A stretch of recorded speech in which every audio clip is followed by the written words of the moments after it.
السلام علیکم ورحمۃ اللہ وبرکاتہ۔ الحمد للہ رب العالمین والصلاة والسلام علی نبینا محمد وعلی آلہ وصحبہ اجمعین، اما بعد۔ قال اللہ تعالی فی کلامہ المجید، اعوذ باللہ من الشیطان الرجیم، بسم اللہ الرحمن الرحیم، وسارعوا الى مغفرة من ربکم وجنة عرضها السماوات والارض اعدت للمتقین۔ محترم ناظرین، اللہ تعالیٰ نے قرآن کریم میں ارشاد فرمایا کہ تم سب دوڑ لگاؤ، وسارعوا، ایک دوسرے سے کمپٹیشن کرو۔ کس چیز کے لیے؟ الی مغفرۃ من ربکم وجنہ، اپنے رب کی مغفرت اور ایسی جنت کی طرف ریس لگاؤ جس کی چوڑائی زمین و آسمان ہے اور جو متقیوں کے لیے تیار کی گئی ہے۔ محترم ناظرین، اس آیت کریمہ میں اللہ رب العالمین نے ریس لگانے کی بات کہی ہے، دوڑ لگانے کی بات کہی ہے۔ دنیا کے معاملے میں نہیں، مال و دولت کے لیے نہیں، نام و نمود کے لیے نہیں، شہرت طلبی کے لیے نہیں، بلکہ اللہ رب العالمین کی مغفرت اور اس جنت کو پانے کے لیے ریس لگانے کی بات کہی گئی ہے، جو جنت آسمان و زمین کے برابر ہے، جس کی وسعت، جس کی کشادگی، اور جو متقیوں کے لیے سجائی اور سنواری گئی ہے۔ محترم ناظرین، آج ہم دنیا کے معاملات میں ریس لگاتے ہیں، دنیا کے بارے میں ایک دوسرے سے آگے بڑھنے کی کوشش کرتے ہیں، مال و دولت میں ایک دوسرے سے ریس لگاتے ہیں، عزت و شہرت پانے کے لیے ایک دوسرے سے ریس لگاتے ہیں، لیکن جو حقیقی ریس ہے، جو اصل دوڑ ہے، وہ دین کی دوڑ ہے، دینداری کی دوڑ ہے۔ وہ دوڑ یہ ہے کہ ہم دین کے اندر لگائیں، دین کے اندر ایک دوسرے سے کمپٹیشن کریں، دین کے اندر ایک دوسرے سے آگے بڑھنے کی کوشش کریں۔ آئیے اس سلسلے میں ایک بہت ہی نادر واقعہ آپ کے سامنے رکھتا ہوں۔ حضرت ابو بکر صدیق اور حضرت عمر فاروق رضی اللہ تعالی عنہما کو کون نہیں جانتا؟ یہ اسلام کے بالترتیب پہلے اور دوسرے خلیفہ ہیں۔ حضرت عمر فاروق رضی اللہ تعالی عنہ ہمیشہ اپنے دل کے اندر یہ خیال کرتے کہ آج میں ابو بکر صدیق سے نیکی میں آگے بڑھ جاؤں گا، اس کے لیے وہ کوشش بھی کرتے تھے۔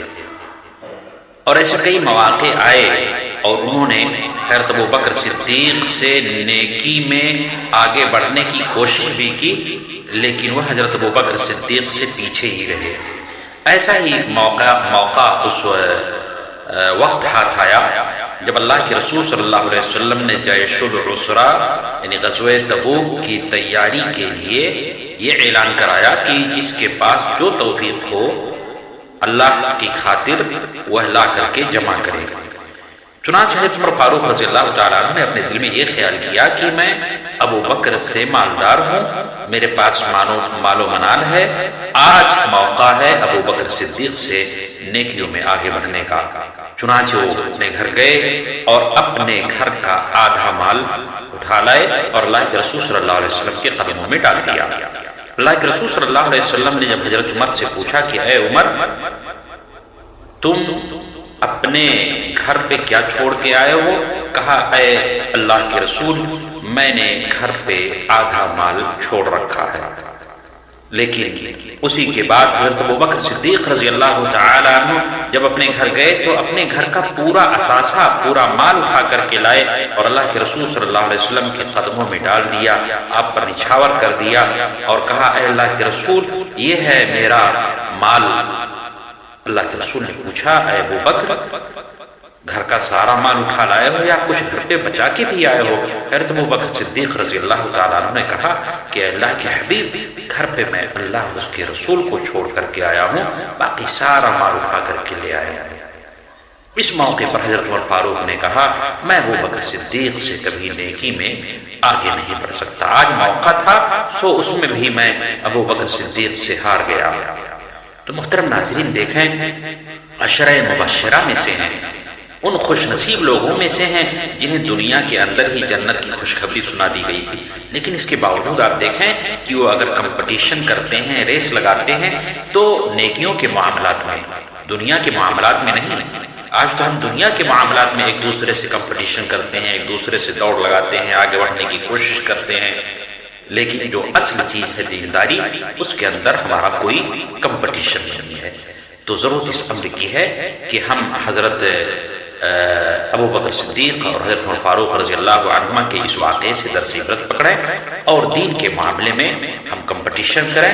انشاءاللہ العزیز اگر ہم دینداری کے معاملے میں کمپٹیشن کریں گے اور ایک دوسرے سے آگے بڑھنے کی کوشش کریں گے تو یہ چیزیں ہمارے کل بروز قیامت کام آئیں گی۔ اللہ رب العالمین کا فرمان ہے وَسَارِعُوا إِلَىٰ مَغْفِرَةٍ مِّن رَبِّكُمْ وَجَنَّةٍ عَرْضُهَا السَّمَاوَاتُ وَالْأَرْضُ أُعِدَّتْ لِلْمُتَّقِينَ کہ تم سب اپنے رب کی مغفرت اور ایسی جنت کی طرف دوڑ لگاؤ کہ جس کی چوڑائی آسمان و زمین ہے اور جو متقیوں کے لیے تیار کی گئی ہے۔ دعا ہے اللہ تعالی ہم تمام مسلمانوں کو دین کے معاملے میں، نیکی کے معاملے میں ایک دوسرے سے ریس لگانے کی، ایک دوسرے سے آگے بڑھنے کی توفیق عطا فرمائے۔ آمین۔